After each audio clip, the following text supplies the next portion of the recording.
Olá, está no ar mais uma edição do PodMed, o podcast da revista Ampla, pensado especialmente em você, profissional de saúde, médico cooperado e colaborador do Sistema Unimed Paraná. Eu sou a Alana Martins e hoje vamos falar sobre cultura organizacional, que é um tema que impacta como trabalhamos, como nós nos relacionamos com as pessoas e também como entregamos resultados. Para a gente falar sobre isso, nós temos duas convidadas hoje, Ariane Gaio, que é gerente de atenção à saúde, e Lúcia Manuel de Macedo, que é gerente de operações e regulação em saúde, ambas da Unimed Paraná, que irão compartilhar com a gente experiências e reflexões sobre como elas enxergam a cultura organizacional e como que ela pode fortalecer e como tem esses impactos diretos no nosso trabalho. Sejam muito bem-vindas e para a gente começar, eu queria que vocês falassem um pouquinho como que vocês enxergam na prática o conceito de cultura organizacional, principalmente dentro da instituição de saúde. E eu também, para a gente abrir esse espaço, queria que vocês duas compartilhassem nesse primeiro momento. Bom, eu vou falar um pouquinho, falando de cultura organizacional, eu não vou trazer conceitos, porque os conceitos a gente consegue buscar hoje em dia com muita facilidade, né? Entendo que está muito relacionado com um propósito e como este propósito se conecta com as pessoas que ali decidiram trabalhar. É claro que quando a gente fala de cultura, por mais que tenha uma série de documentos que norteiam o dia a dia do colaborador e toda a liderança que está ali, isso não é suficiente para que a pessoa se sinta totalmente conectada com os ditames da empresa, né? Então, eu vejo que a cultura organizacional está muito focada na coerência do propósito com o dia a dia e no comportamento de cada um de nós, porque, no fundo, somos nós que determinamos a cultura da empresa. Só complementando, acho que reflete muito a questão de princípios e valores da empresa, né? Que acaba refletindo na organização como um todo, na dinâmica de trabalho das equipes, no engajamento das equipes, na colaboração. Então, acho que tem muito a ver com isso também, e como a Ariane comentou, acho que é essa coerência, né, do que está estabelecido como propósito, como princípios, e a prática do dia a dia, comportamento rotineiro. Ela começa basicamente também como a gente se identifica, né, com a empresa para que não somente que nem você falou, trouxe a questão do material físico, né, do código de conduta, tudo aquilo que permeia ali e também direciona as pessoas dentro das instituições, mas também como as pessoas se identificam para estar ali e dentro desse propósito para que elas possam seguir adiante, né, e fazer anos de casa, né, tem tudo isso. Eu queria que vocês também abordassem um pouquinho dos sinais de que quando uma cultura organizacional está fragilizada, existem esses sinais, como que a gente pode perceber tanto para quem está dentro, mas também para quem está fora das instituições? É difícil, né? Porque, na verdade, quando se identifica alguma fragilidade, está falando de cada um de nós. Penso que é assim. Então, demora um pouquinho para identificar que isso está enraizado na cultura. Mas eu destacaria aqui muito a dificuldade de comunicação, os ruídos de comunicação que são muito comuns em qualquer instituição, seja o tamanho que for, onde tem 2 ou 3 reunidos, geralmente vai ter algum tipo de ruído de comunicação. E aí isso começa a impactar em resultados porque começa a ter retrabalho, começa a ter desgastes, uma série de conflitos não produtivos. Existem conflitos que podem ser muito benéficos, mas eu destacaria assim, que um sinal importante seria o ruído de comunicação que acaba impactando nas entregas, né? Acho que eu diria isso. Complementando, eu penso que o engajamento das equipes também, né? As equipes não se sentem, a questão do pertencimento, o sentimento de pertencimento, né? Fica fragilizado, o conflito que pode aparecer realmente com, né, principalmente a falta de confiança, uma crise de confiança que acaba gerando esses conflitos, esses desgastes, né, entre as equipes. Ariane, quando você fala, até você trouxe um pouquinho ali da questão da falta de processos bem definidos, né? O que você acredita que está por trás desses problemas, né? Que afetam, né, o nosso dia a dia como colaboradores de uma instituição.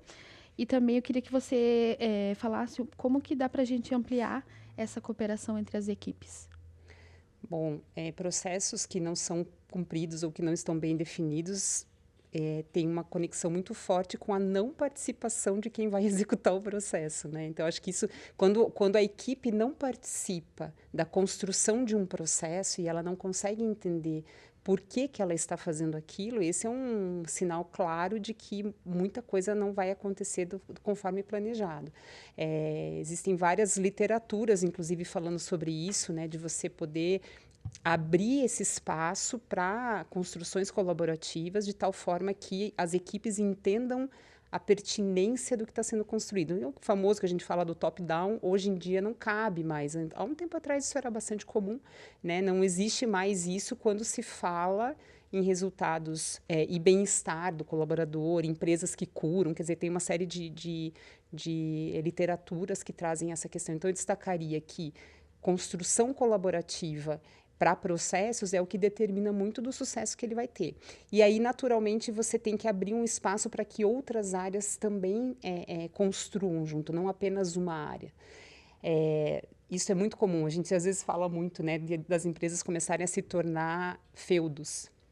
Ela tem um dono, ela tem isso não cabe mais numa estrutura em que hoje, ainda mais hoje, que a gente precisa de muita velocidade para estar ativo no mercado, para entregar os nossos resultados, é necessário que todo mundo possa participar de alguma forma e os papéis muito bem definidos de cada área, de cada pessoa que está ali trabalhando. Então, esse é um fator importante para o sucesso de um processo e também ter um pensamento crítico, porque muita coisa pode estar ali e amanhã ou depois ter que mudar, recalcular a rota, porque não deu certo, porque identificou que aquilo não é o melhor caminho. Poder ter essa segurança e essa maturidade de identificar um problema e não ficar investindo naquele erro, porque afinal de contas a gente já está tanto tempo mexendo com isso, vamos mais um pouquinho. Não, tem que ter um pensamento, não está dando certo, vamos recalcular, vamos realinhar isso para que as coisas possam funcionar adequadamente. Quando a gente fala sobre essa evolução da cultura organizacional, a gente fala um pouquinho também sobre a integração transversal de processos. E a doutora até falou sobre isso um pouco na tua fala anterior. Como que dá para a gente garantir que, além do discurso, isso vai acontecer de fato dentro das equipes? Eu acho que começa pela liderança, né? Tem que ter o engajamento da liderança, porque ele é um grande facilitador, né, dessa transversalidade, né, de trabalho entre as equipes. A outra questão, como a Ariane já citou, é a questão da comunicação, né? Então, a gente tem que tentar mitigar ao máximo os ruídos de comunicação, facilitar o processo de comunicação entre as equipes, trabalhar isso com capacitação, inclusive, né, de uma comunicação mais assertiva. E, por último, eu acho que assim, o objetivo compartilhado. Então, como esses processos geralmente são transversais, mas que o reconhecimento seja compartilhado, né? Que a equipe faça parte e que os objetivos sejam compartilhados também. A chance de você ter sucesso numa entrega é muito melhor, né? Como que poderia aumentar isso dentro desse contexto?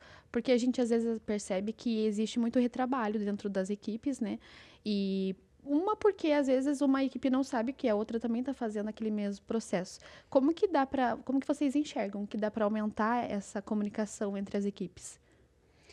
Bom, primeiro Talvez é um essa é uma pergunta meio, né, difícil. quase a de 1 milhão, né? Talvez existam aí alguns mecanismos que apoiem, algumas ferramentas que ajudem. E a primeira delas talvez seja, e que não é fácil, mas é a escutativa.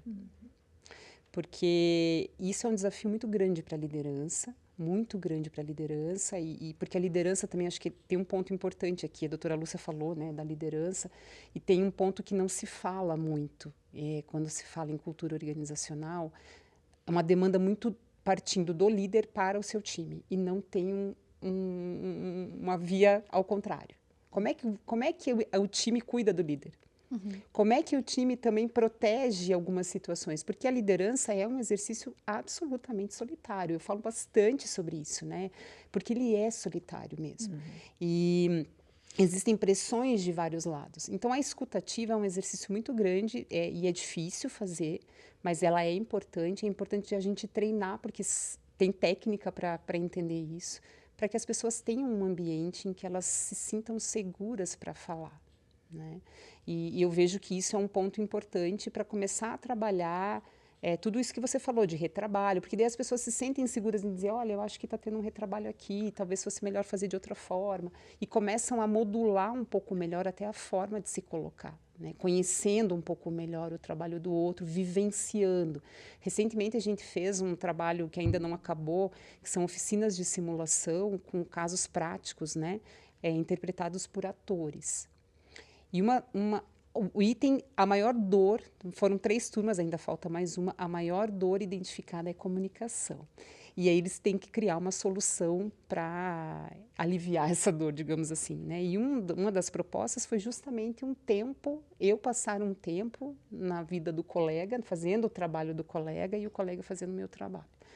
E eu não tenho dúvida de que isso seria um belíssimo exercício de entender aquela história, né, de usar o sapato do outro, de você entender como é e quais são as dificuldades que tem ali, para que realmente numa proposta e outra, não só trazer problemas, porque os problemas nem precisa de muito tempo para a gente identificar situações do dia a dia que podem ser entraves, mas quais são as propostas? É importante a gente também, ao apontar uma situação que geralmente a gente gosta de apontar quando está no outro, né?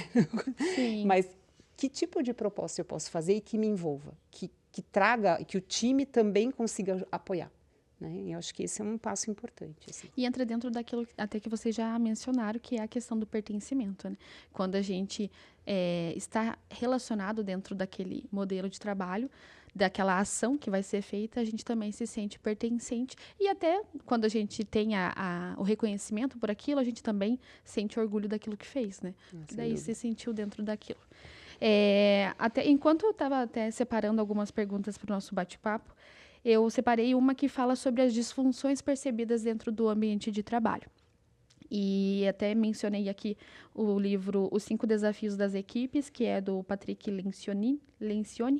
E ele menciona que a falta de confiança é uma dessas disfunções. Queria perguntar para a doutora Lúcia como que a construção de confiança entre as equipes e as lideranças podem transformar o ambiente de trabalho.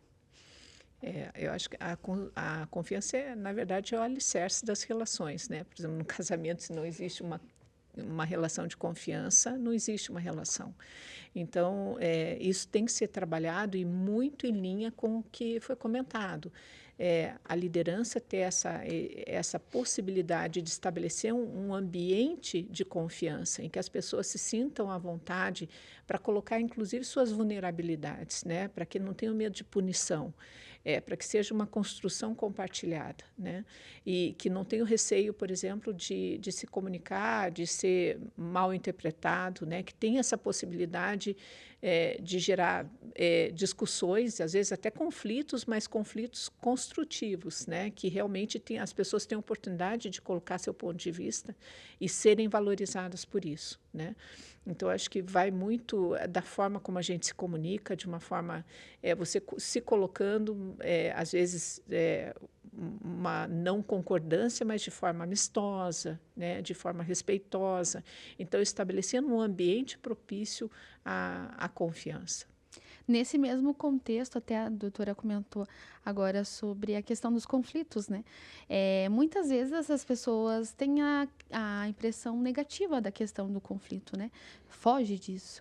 Então, quando percebe que há uma situação que pode ser conflituosa, a pessoa acaba, às vezes, retraindo ou não dando a própria opinião, né? Trazendo às vezes, uma oportunidade que seria, né, ótima para ser executada dentro daquele processo. Ariane, como que você enxerga e talvez até trazer uma questão de como tornar essa visão de conflitos produtivos de maneira mais saudável dentro das equipes? Nesse livro que você mencionou, ele traz um desenho de uma pirâmide, né? E a base da pirâmide é a confiança. E, se eu não me engano, acho que o segundo item, o segundo nível acima da confiança é justamente essa questão do conflito. Então, na verdade, a gente não consegue resolver essa questão da fuga se a base de confiança não estiver bem estabelecida.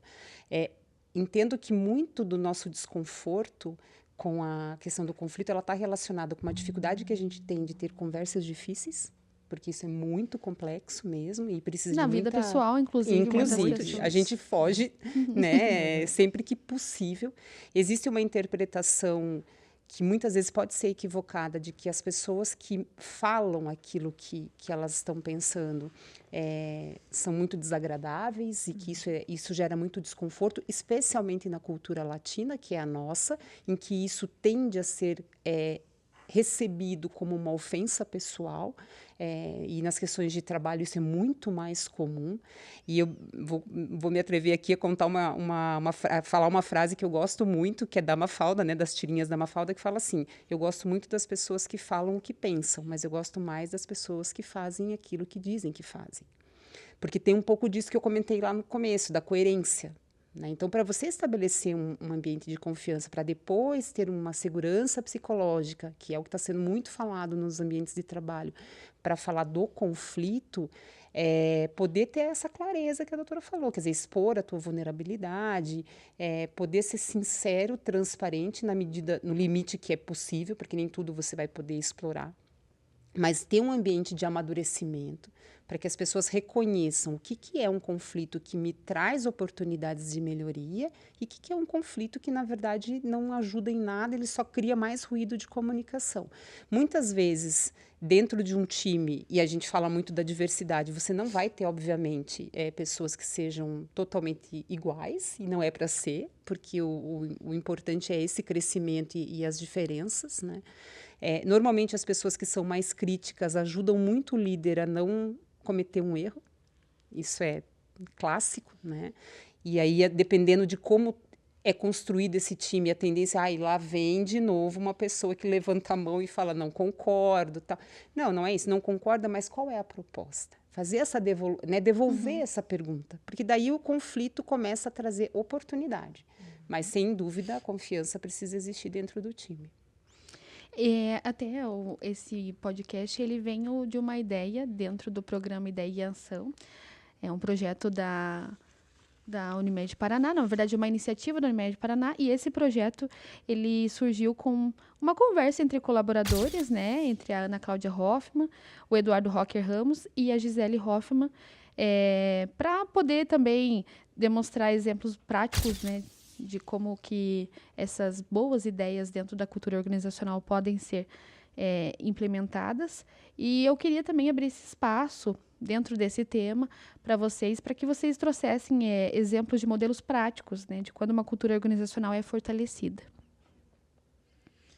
Eu acho que até para a experiência, pensando na experiência da federação, né, tem alguns exemplos.